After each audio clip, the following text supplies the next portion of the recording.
예, 안녕하십니까. 문법교수 유병태입니다. 오늘은 이런 문자를 받았었는데 참 감사하다는 생각이 듭니다.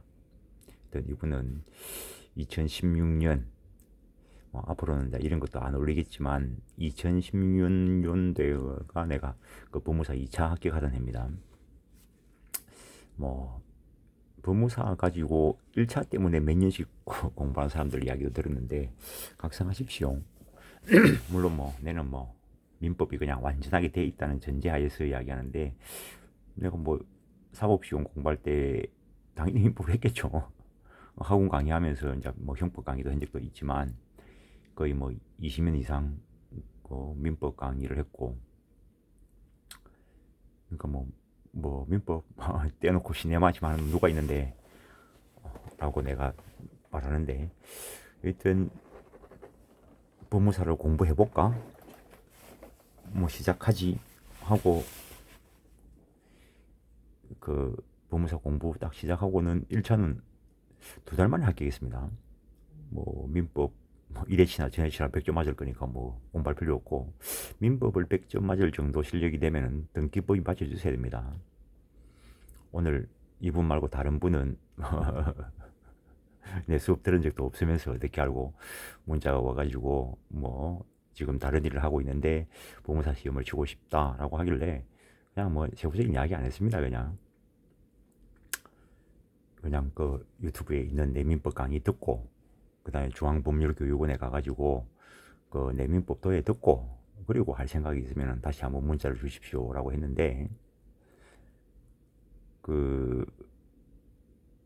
내는 그때 민법하고 등기하고 합쳐가지고 5개 안쪽을 틀리면은 1차 시험 떨어질 리가 없습니다. 근데 요즘은 등기가 예규까지 있을 거 가지고 이상하게 나온다 하던데, 그래서 요즘 분들한테는 민법하고 공탁을 합쳐가지고 5개 안쪽을 틀리라 작전을 세우시라는 겁니다. 하여튼 내도 다른 과목은 20년 만에 처음 보는 과목도 있었고 아예 법무사 공부하면서 생판 처음 보는 과목도 많았죠. 민법 강의를 하면서 필요한 집행법 부분을 간간히 보긴 했지만, 집행법도 법무사 하면서 세부적으로 좀 봤었고, 상업등기법 그런 과목이 있는 줄도 몰랐고, 상법이야 옛날 사법시험 2차 할 때만 보는 거고, 어쨌든 공탁 민법에 있는 공탁 그게 다인 줄 알았지. 어쨌든 법무사 공부해볼까? 그러니까 1차는 내가 2달 만에 합격했습니다. 그때 학원에서 그냥 조용히 하려 했는데 그 원장이 소문을 내가지고 어느 수강생이 찾아와가지고 그런 말을 하더라고. 아니 사법시험이 더 쉬운데 왜 쉬운 사법시험을 나놓고 어려운 법무사 공부를 하냐고. 그런데 보고 유 선생 네가 그 1차 합격하는가 못하는가 내기를 하자. 나는 합격하고 그 사람은 유 선생 떨어진다 내가 내겠는데, 수강 학원생들 전부 밥 사자 내기를 했는데 받아준다고 콜. 그러니까 난 당연히 합격했는데 그 다음부터 연락이 안 돼. 별 인간들이 다 이 새끼. 어우 난 좀 하려면 바지 깽기 잡고 늘어지는 새끼들이 있어요. 그런 내 주변에도 그런 놈들이 있는데 그 빨리 잘라내야 돼. 여러분 주변에도 딱 보면은 그런 새끼들이 있을 거라고. 얼른 몇백 년을 사귀어왔더라도 그런 인간은 빨리 잘라내야 돼. 꼭 그런 새끼들이 살아가는데 하나씩 붙어 있긴 해. 일단 참 그래도 잊지 않고, 그러니까 내도 이제 1차는 한 2달 만에 합격했고, 2차는 내도 꽤 시간이 좀 걸렸습니다. 왜냐면 학원 강의를 4일 5일 했으니까, 학원 강의를 4일 5일 하고 그 일요일 날은 교회 가야 되고, 그러면 일주일에 이틀 이제 이틀이지만 실무동에 방을 잡아놨습니다. 학원 강의하니까 수익은 되니까 일주일에 한 이틀 보이다가 한 5일 안 보이는 거죠. 그래서 나중에 1차를 합격하고 나니까 그 어떤 한 분이 그러시더구만. 자기들끼리 그런 이야기를 했다고. 저 새끼는 일주일에 한 번, 2번밖에 안 보이는데 저 새끼가 시험 합격하면 손에 장을 지진다 했다고. 근데 그 장 지지라 했지. 얘는 그 2달 나놓고 공부하면서도 법무사 1차를 떨어진다고 생각을 안 했습니다. 뭐 객관식인데 뭐 시험지에 답 다 있는데 그걸 몇 년씩이나 해가지고 물론 내 사법시험 많이 떨어져 봤습니다. 그런 경험이 있으니까. 그래서 내 잔소리가 좀 많습니다. 시험은 열심히만 하는 게 중요한 게 아니고 열심히 하는 것도 중요하지. 작년에 내 유튜브 공인중개사 민법 강의를 들으신 분 중에서 1차를 한 5개월 해가지고 합격하신 분이 있는데 물론 내한테 코멘트를 들었죠. 그래가지고 1차 합격하고 2차를 이제 코멘트를 좀 할까 했는데 그분은 이제 받아들일 준비가 안 됐어. 이제 1차를 합격하고 나니까 뭐 이제 뭐 좀 그럴 수 있죠. 그래서 그냥 뭐 이제 코멘트를 안 하고 있는데 그분이 하신 말씀 중에서 자기가 얼마나 열심히 했는데 네 코멘트가 중요한 게 아니고 지가 정말 열심히 했다는 거죠. 그래 맞지. 그런데 더 중요한 건 네, 그랬어요. 떨어진 사람 중에서 열심히 하는 사람들이 훨씬 더 많다고. 열심히 하는데도 방향을 제대로 잡고 방법대로 해야 단기간에 합격을 하는 거지. 뭐 하여튼 뭐 그 정도. 그래서 어쨌든 그 내도 뭐 2차 공부하면서는 뭐 학원 강의를 4일 하면은 특강을 하면은 5일이고 재수 들을 게 없으면은 6일 강의를 다 해야 되고 뭐 그러면서도 뭐 2달 만에 1차를 합격했습니다. 2차는 그 뭐 내도 가정을 꾸려야 되고 하니까 하고 어쨌든 2016년도에 내가 합격하는 해인데 그 지금 유튜브에 있는 그 강의도 2016년도 2차 공부 한참 바쁠 때 그 나쁜 새끼가 촬영 좀 해달라 해가지고 참 그 인간도 그 사법시험 공부할 때 옆방에 있었던 애인데 뭐 자기가 그 하겠다고 해서 뭐 16년도에 촬영을 해하니까 뭐 지금이라도 내가 뭐 들으십시오 이래 하는데 그거를 듣고 이분은 중개사를 합격하시고 더 감사한 게 이분은 그 16년도에 민법 강의를 듣고 뭐 한 것뿐만 아니라 그 이후에 그 민사법 완전정복이라는 책을 냈고 이거는 뭐 크게 광고 안 했습니다. 유튜브에서 찍었지만 어쨌든 뭐 16년도 민법도 그렇고 16년도 그 강의 들어보시면 압니다. 지금 있는 교과서에 그 중개사 시험 범위만 해놓은 겁니다. 뭐 거의 비슷합니다. 그, 그 책이 다 들어있지 뭐 중개사 시험 범위 내에서는. 그래서 구입을 원하셔가지고 그 파본원 교환해드리지만 환불은 할 수가 없습니다. 뭐 개별 제작이라서. 그래서 민법을 듣고 민법 재미를 느꼈다면 법무사 공부도 고려해 보심직합니다. 라고 했더니 법무사 공부 꼭 하고 싶습니다. 그래서 또 그분은 또 공인중개사 민법은 민법에 빠진 곳이 있어서 아쉬웠다. 이것도 실력입니다. 중개사 공부하시는 분들이 그 중개사 공부 뭐 60점 맞춰가지고 합격하고 나서 지가 민법 도산 줄 알아. 그래 내는 그 업무하는데 뭐 가지고 공인중개사인데요 이러면 그냥 이야기 안 합니다. 그냥 그 사람들은 이야기를 받아들일 준비가 안 돼 있어요. 거기까지만 하겠습니다. 이야기를 하여튼 앞으로는 저런 이야기도 줄이고 어쨌든 진도 위주로만 나가겠습니다. 자, 교과서 11페이지 법률관계 나오는데 법률관계 뭐 쉽게 이야기하면 법이 적용되는 관계다 이래 쓰면 되는데 그 현학적인 표현을 쓴다 있죠. 사회에 있는 곳에 규범이 있다는 표현처럼 사람은 여러 유형의 규범에 의해서 그 살아간다. 이게 뭐 종교 관계일 수도 있고 도덕 관계일 수도 있고 뭐 그렇죠. 근데 그 중에서 법에 의해서 규율되는 생활 관계를 법률 관계라 한다. 법률 관계란 법이 적용되는 생활 관계다. 이거 써먹을 날 별로 없을 겁니다. 마인드를 잡자는 겁니다. 우리는 법이 적용되는 부분만을 보는 거지 법 적용 안 되는 부분은 안 봅니다. 조폭한테 돈 빌려주고 조폭한테 돈 갚아라 하니까 너 맞고 싶어 하니까 법 공부 좀 했다고 야 법대로 하면 빌려갔으면 갚아야지. 그러다 맞아 죽는 거지 뭐. 옛날에 그 수업하는데 어떤 분이 그러시더라고. 법이 왜 필요한데? 그러니까. 법이 없으면 어떻게 살아가냐 그냥 우스갯소리로 그러니까 자기 아주 심각하게 묻길래 그 쉽게 이야기하면은 돈을 빌려간 놈이 돈을 안 갚으니까 법이 필요하다 이러니까 아니 돈을 빌려갔는데 왜 안 갚아? 자기는 돈을 한 번도 떼먹은 적이 없대. 아 니나 그렇겠지. 법을 어기는 놈들 때문에 법이 필요한 거라고. 다 법대로 이치대로 살아가면은 법이 왜 필요해? 마인드를 잡으시라고. 민법 교과서가 어려운 이야기가 어려운 게 법 조문에 나오는 사람, 법 이론에 나오는 사람, 이 사람들은 추상적인 사람입니다. 존재하지 않는 사람입니다. 근데 판례에 나오는 사람은 구체적인 인간이라고. 여러분들은 현실에 살아가는 구체적인 사람이죠. 그래서 민법 교과서에서 똑같은 사람이라는 표현을 쓰고 있는데 같은 사람이 아니라는 거지. 마인드를 잡으시라고 그러는 겁니다. 이것도 보는 게 뭐 교수님들이 몰라서 책에 써놨겠습니까? 우리는 법이 적용되는 법대로 되는 것들에 대해서 살펴본다는 거지. 뭐 강의할 때마다 꼭 그런 말씀을 드리는데 옛날에 그 어떤 분이 여기서도 했는지 모르겠는데 하도 뭐 요새 촬영하는 것도 있고 해가지고 자기는 아주 고등학교를 좋은 성적으로 졸업을 했대. 그리고 서울에 뭐 아주 이름 있는 대학을 다닌대. 뭐 밝히기 쪽팔렸겠지 뭐 서울대든 어디든 아주 이름 있는 대학을 다닌대. 그 법은 상식이라는데 자기는 그렇게 공부도 잘했고 좋은 대학 다니니까 당연히 상식이 있는 사람인데 왜 자기가 민법을 모르겠냐고. 와, 시민법을 모른다는 걸 안다는 것만 해도 대단한 거죠.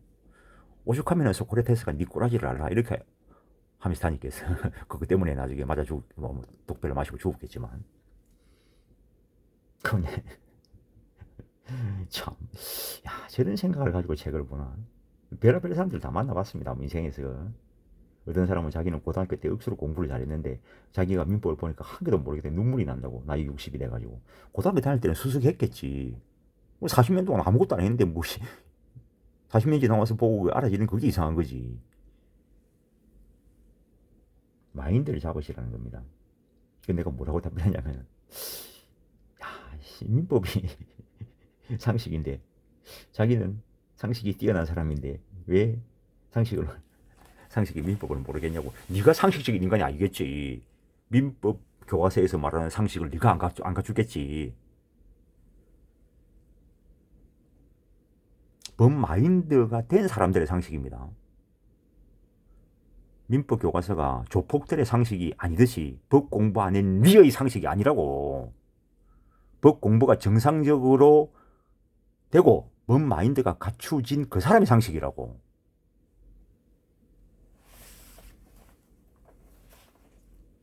법률 관계의 종국적인 모습, 권리의 무관계로 나타나겠지 뭐. 이행 안 하면 강제 이행하겠지 뭐.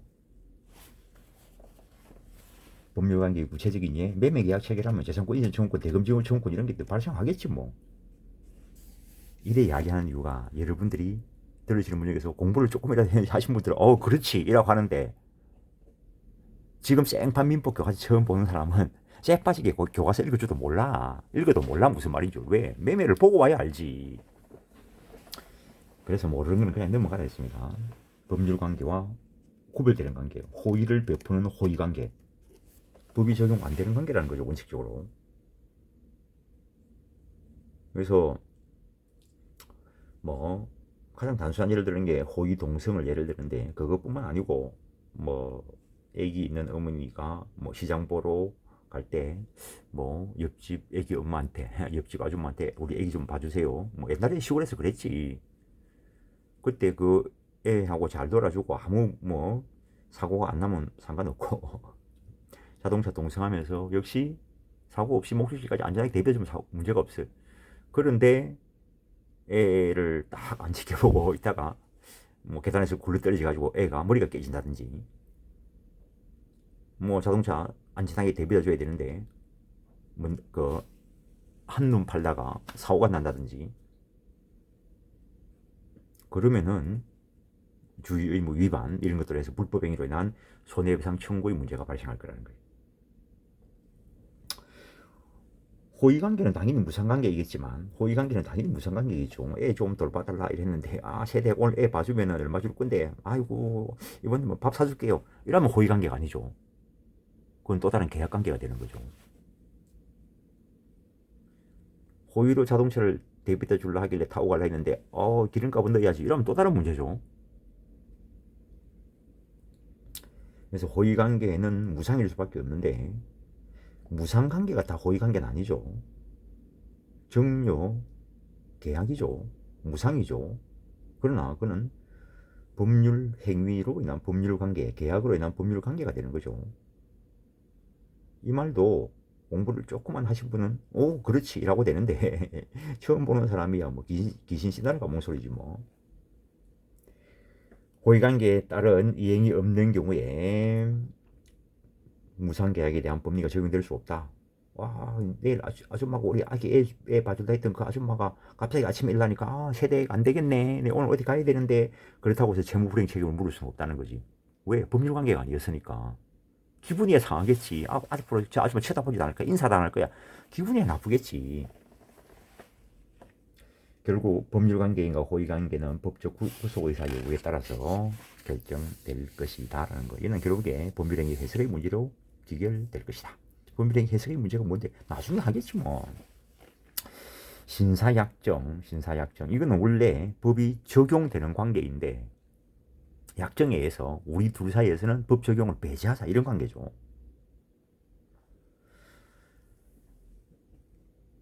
그래서 당연히 뭐 배제의 대상이 되는 것은 뭐 임의규정이라 될 것이고 또 임의규정이 뭔데? 저 뒤에 가서 보겠죠. 법률제도 그냥 이건 추상적인 제도를 이야기하는 거고 법이 적용되는 관계는 필연적으로 권리 의무 관계가 될 거라는 거예요. 법이 보호해주는 이익이나 힘을 권리라 하고 법이 적용되면 필연적으로 권리 의무 관계가 나타나게 될 것이다라는 거예요. 권리가 뭐냐? 법이 보호해주는 이익이나 힘을 말한다. 구체적으로 들어가 보면 권리란 추상적인 객관적 법에 의해서 보호되는 구체적이고 주관적 이익이나 힘을 말한다. 뭐 그런 학설이 있었다는 거예요.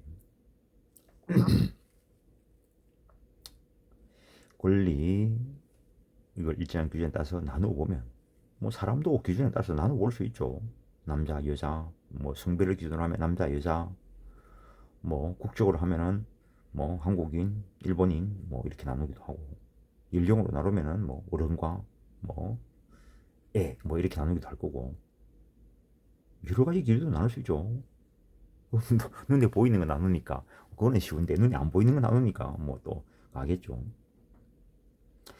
이익의 내용에 따라서 경제적 가치가 있는 것으로 법의 보호를 받는 것을 재산권이다라고 이야기한다는 거.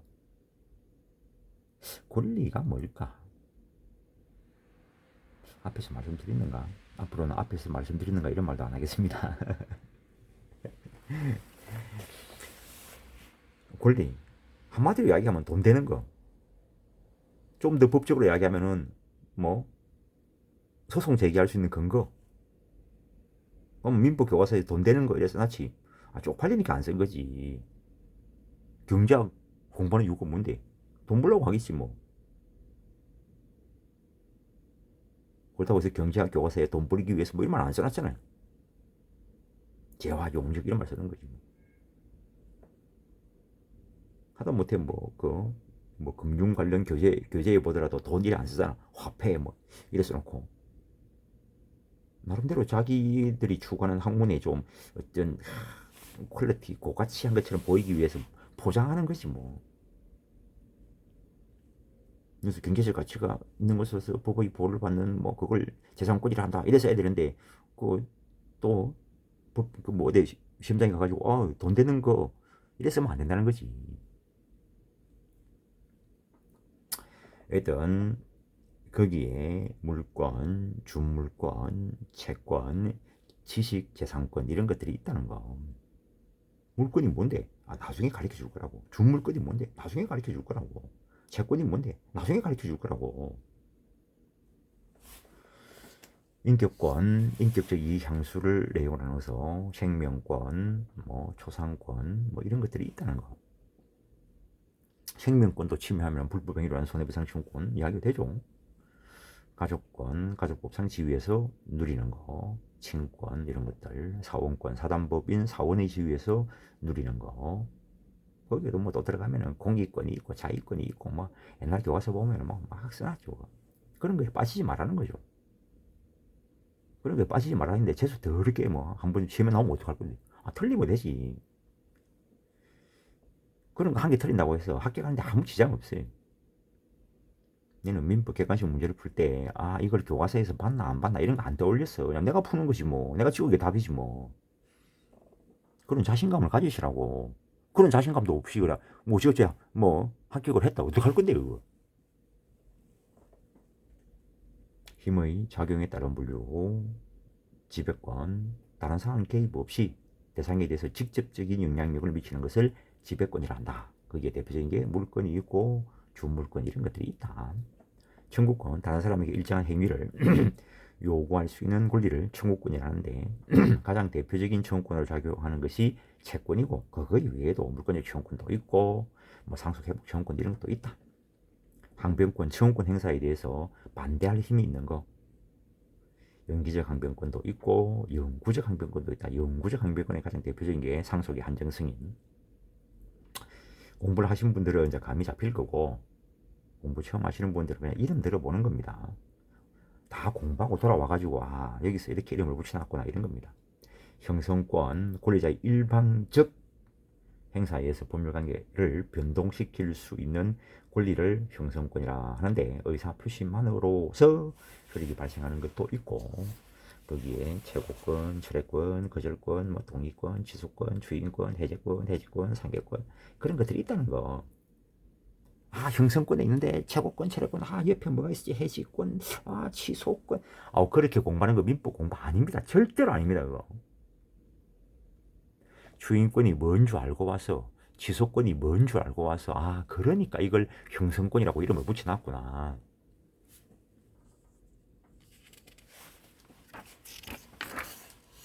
그러니까 처음 볼 때는 모르면 넘어가라는 겁니다.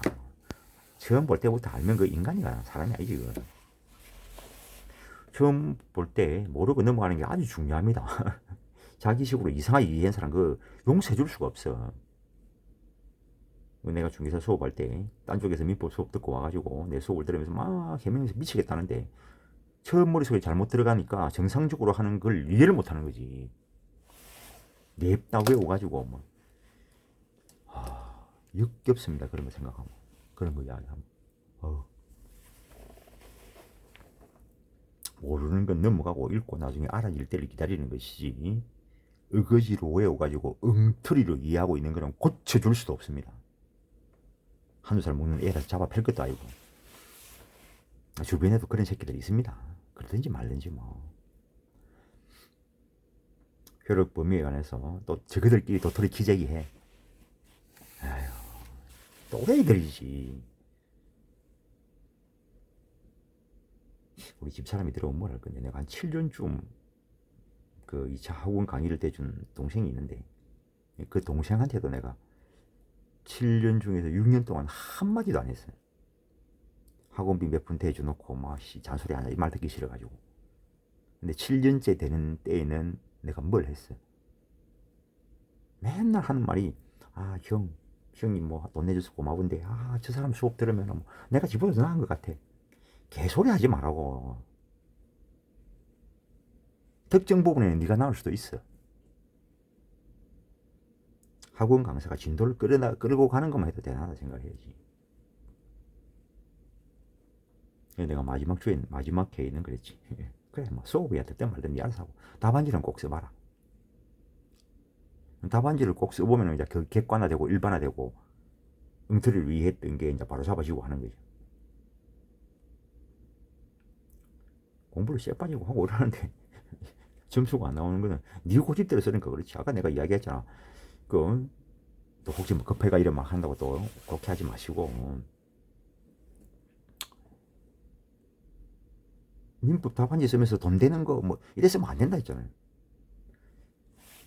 현학적으로 법이 보호해주는 이익이나 힘을 권리라고 이야기하는데 그걸 침해당하면은 침해 배제 청구할 수 있고 뭐 경우에 따라서 불법 행위라는 손해배상도 청구할 수 있고 이렇게 써야 된다는 거지.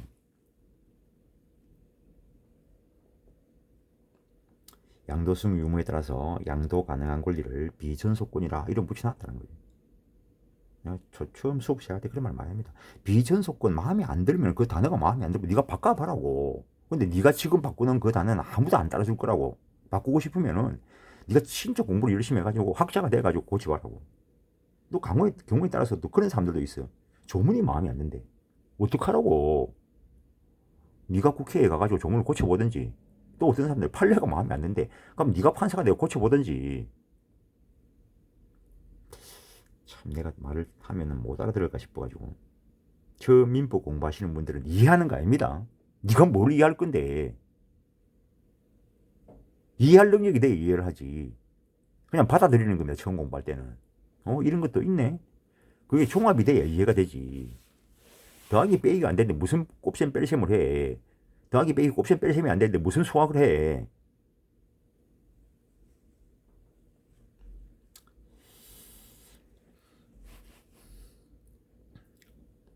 권리 발생 요건, 완전성 여부에 따라서 뭐 완전 요건을 구비했으면 뭐 기득권이라 이름 붙여놓은 거고, 요건이 완비가 안 됐으면 기대권, 희망권이라 이름 불러주는 거고. 우리 아버지께서 내 이름을 유병태라고 이름 붙이셨는데 딴 새끼들이 왜 내보고 네 이름이 어떤지 그런 말 해. 내 이름이 이렇다면 그냥 불러주면 되지. 권리와 의무의 관계. 권리와 의무는 동전의 양면처럼 표리 관계에 있다. 그래서 민법 공부를 하기 전에 그녀가 라면 끓이달라면 라면 잘 끓여주고 물 떠온다면 물 잘 떠드는 그녀가 민법 공부 한 달만 하면은 라면 하나 끓여줄래라고 하면 네가 내한테 라면 끓여달라 할 수 있는 법적인 근거를 대라 이따위 소리를 한다는 거지. 또 좋아하는 여자분들이 계셔. 미쳐. 그런 거 하려고 법 공부하는 거 아니라고. 민법 공부를 딱 얄팍하게 하면은 딱 권리의식만 생긴다는 거지. 중개사 공부하시는 분들 이렇게 잘 예쁘게 표현해야지. 그 정도 공부하면 권리의식만 생겨. 지가 권리만 있는 줄 알아. 당신한테 느껴지는 그 권리만큼 의무도 생긴다는 걸 알아야 돼. 내한테 툭 하면 뭐 문자 해가지고 오늘도 여러 개 공부를 어떻게 하면 문자 왔는데 왜 물어봐 내한테. 당신들 내한테 물어볼 권리가 있는데 내가 왜 거기에 대답을 해줘야 되는데.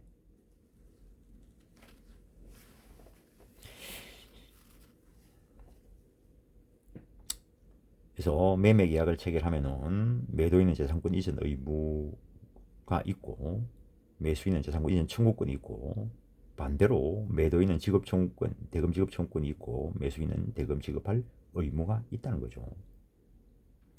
그러나 권리는 있고 의무가 없는 경우도 뭐 있긴 하더라. 앞에서 봤던 거 형성권 딱 행사만 하면 권리관계가 변동돼 버려. 법률관계가 변동돼 버려. 반면에 일정한 의무를 이행하지 않으면 불이행자에게 법적으로 일정한 불이익이 따르는데 그래서 일반적으로 채무 불이행 이런 책임을 지는데 그런데 어떤 불이익이 있더라도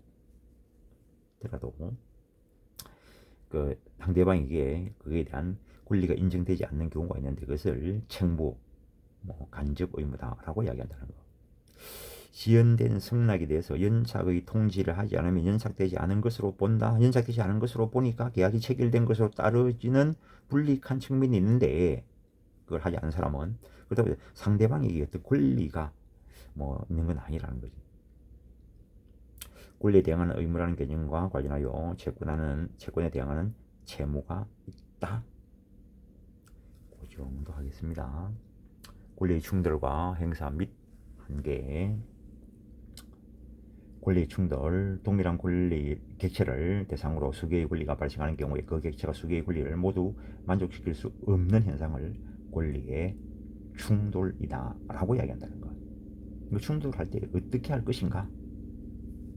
물권법 쪽에 들어가면 물권의 우선적 효력 보면서 연결될 겁니다.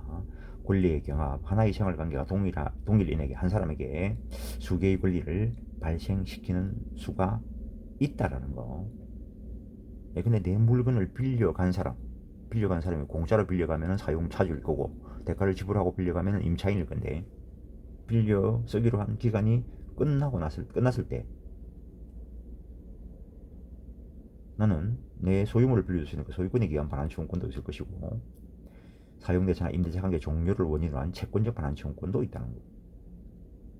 어느 권리에 의해서라도 돌려받으면 온 다른 권리는 소멸되겠죠. 법적 용합. 하나의 관계에서 동일인에게 권리를 발생시키는 수개의 법에 정한 요건이 충족되어서 수개의 권리가 발생하는데 그 중에 하나가 다른 걸 배제시키고 하나가 우선적으로 인정되는 거, 그걸 법조 경합 관계라고 이야기한다는 것. 일반법과 특별법과의 관계에 있을 때 특별법상의 권리가 일반법상의 것을 배제시킬 것이다. 그 정도. 권리 행사, 권리 내용을 구체적으로 실현하는 것이고, 거기에 그 실현하는 행위는 사실 행위일 수도 있고 또 그 자체가 법률 행위일 수도 있다는 거죠. 내 토지의 농작물을 경작하는 사실 행위일 수도 있고, 내민법책 집어찢는 파괴시키는 사실 행위일 수도 있고, 내민법책 팔아치우는 매매라는 법률 행위를 할 수도 있고, 권리의 구체적인 행사와 관련되는 것들은 이제 강론에 가면 보게 될 것이고, 민법 총칙에서 권리의 제한과 관련돼서 권리의 행사와 의무의 행은 신의에 쫓아 성실히 행해야 된다. 이게 이제 민법 2조에 규정되어 있는데, 판례에 의하면 신의 측은 법률 관계의 당사자가 상대방의 이익을 배려하여 형평에 어긋나거나 신뢰를 저버리는 내용 또는 방법으로 권리 행사하거나 의무를 이행해서는 안 된다는 추상적 규범이다 라고 본다는 것. 강행 규정으로도 봅니다. 적용 범위 사법 전반에 영향을 미치는 기본 원리이다. 그러니까는 이 판례 문구를 외우려고 하지 마십시오. 또 읽고 또 읽고 하면 외우지 못할 건 아니겠지만, 이래 생각할지 모르겠지만은 그걸 외우면 판례가 몇 개나 되는데. 일단 상대방의 신뢰도 보호돼야 된다. 그 정도만 머릿속에 넣는 거죠. 신의 측의 기능 밑에 보시면은 그 신의 측의 파생 원칙 해가지고 옛날에 교수님이 그렇게 썼는데, 이제 어느 분이 좀 특출하기 위해서 대단한 것 맞죠, 그분도. 그래서 기능적 측면에서 살펴보기도 했는데, 이게 파생 원칙 쪽으로 해가지고 살펴보면 되고, 신의칙 위반의 효과. 권리 행사가 신의칙에 위반하면 권리 남용이 되고, 채무이행을 신의칙에 반하여 행하면 채무 불이행이 되고, 의사표시에 신의칙에 반하면 그 효력이 발생하지 않고, 이 신의성실에 관한 규정은 강행 규정이다. 내던 판례가 그렇게 이야기하고 있다는 거. 하여튼 오늘도 반성을 하겠습니다. 네. 원래 수업은 약간 연이어서 해야 집중이 탁 들어가는데, 이게 하루에 한 타임만 찍으니까 좀 그렇긴 한데, 그래도 촬영이야 30분이지만 1시간은 그때니 소요됩니다. 어쨌든 오늘도 반성하고 제발 내 스스로 자제를 해서 책에만 집중하도록 하겠습니다. 오늘은 여기까지 하겠습니다. 예, 수고했습니다.